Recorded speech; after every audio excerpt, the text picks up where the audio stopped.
Many of the details are subliminal. You ask someone to point them out and they wouldn't be able to point them out. But it does affect how one perceives and absorbs the environment that they're in.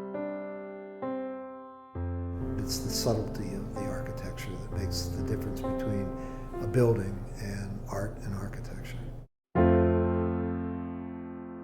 I knew I wanted to be an architect when I was 11 years old. Never questioned it. I'm one of those few people that is fortunate enough to be doing exactly what they enjoy in life. Born and raised here, grew up here, love this area, and to be able to, make your living doing what you want to do, and I still enjoy it to this day. These come around once in a lifetime. To have the freedom to take the time, you're not being pushed. I have a homeowner who's willing to put the resources into whatever it takes, and just to be able to get all the different players involved and actually see that thing come together. It happens once in a lifetime. I've built a lot of beautiful homes, but to have one of this magnitude that has so many different special features in room after room, it's, you don't get to do it very often. I'm grateful that he chose me to do it. It's an understatement to say that the detail and the planning that his office has to go through, and then convey that on paper for me to interpret how to put it together on site, it's huge. I spent 3 years being a contractor and building everything that I designed because I didn't want to be an architect that could draw it but not understand how it went together. So I did it once. I don't want to have to do it again. Particularly in this environment where these guys work in 10, 15 degrees all winter long. It's you have to be a hardy New Englander to do that. I've aged out of that. Aged out. I've aged out of it as well, but unfortunately I'm still doing it. A site such as this site is rich in character. Not only do you have a strong visual focal point with the lake, but inherent in sites like this in New Hampshire, they have some beautiful mature vegetation. Since this whole region has significant amounts of ledge and rock formations that were left during the Ice Age receding, they give the site a great deal of character. And you can use that all in the architecture. Consequently, when we're designing the house, rather than sitting the house on top of the landscape, we try to let the house grow out of the landscape. The stonemasons were here basically for 2.5 years. It's all hand chiseled. Each piece, they were hand-picked field stones, so every rock's been handled 5 or 6 times. And the volume of stonework on the outside, including all the chimneys, the chimney tops, and it's just an enormous task.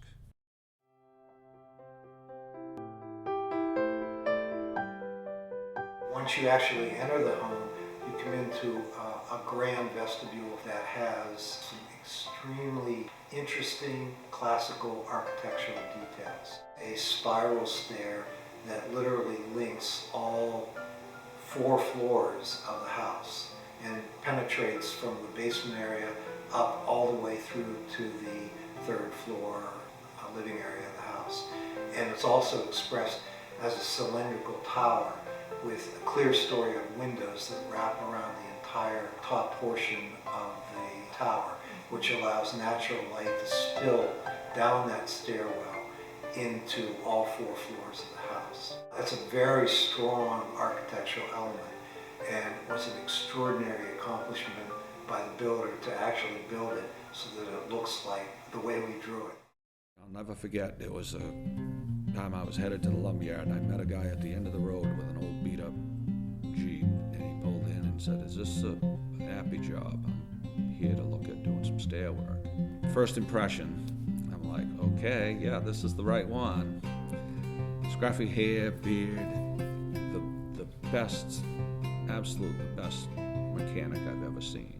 You can't find a joint. Each one of those is an individual piece, the balusters and then the blocks, but with most people don't even take into consideration on those radiuses, each piece on the radius, it takes a square newel, but it's actually chiseled into the mortise on an angle to follow a radius. And each one of those was hand chiseled, top, bottom, and the block, top and bottom. And to do that without having one slip up in the whole staircase is just incredible. The guy blew me away.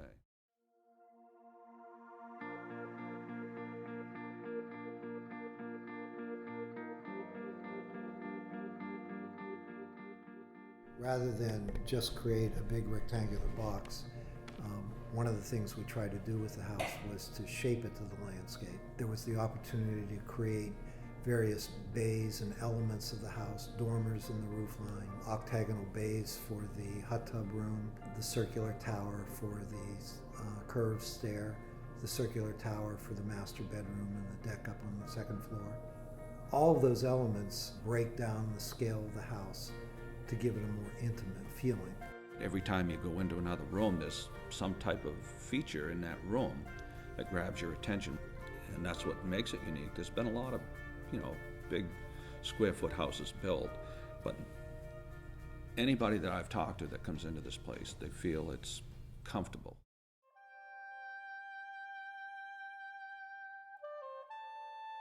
Natural sunlight is critical. One of the things that makes the light, I think, very effective in this particular project is you'll notice that a lot of the vegetation has been left, which creates a very nice natural frame. But the other thing that it does is allows the sunlight that does come through the trees to be a dappled, filtered sunlight. It almost sparkles, if you will.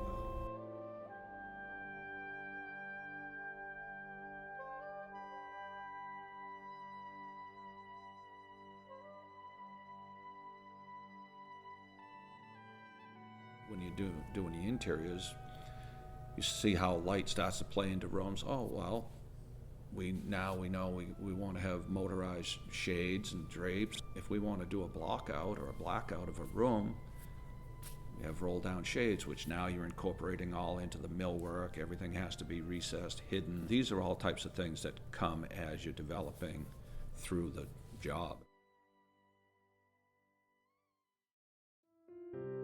In a house of this size, going from commercial to residential, to actually have all the mechanicals function in a way that you don't hear it, see it, and yet all the individual spaces can be controlled from one area, or you can do it from multiple areas.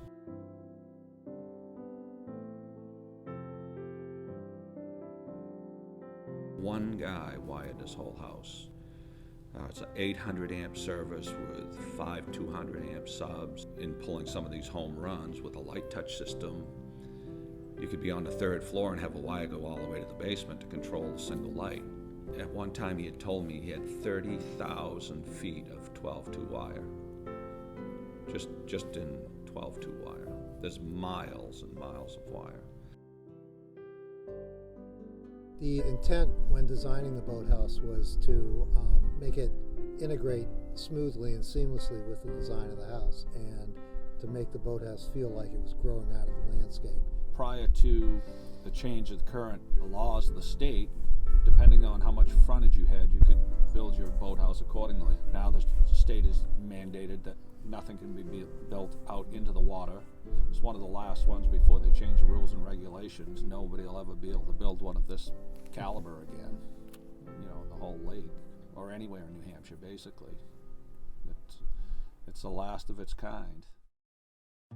The first time I pulled in, when the complete foundation was in, and I pulled up on the end where the garage is, and I looked across the foundation, and I had the set of plans in my hand, and it scared me.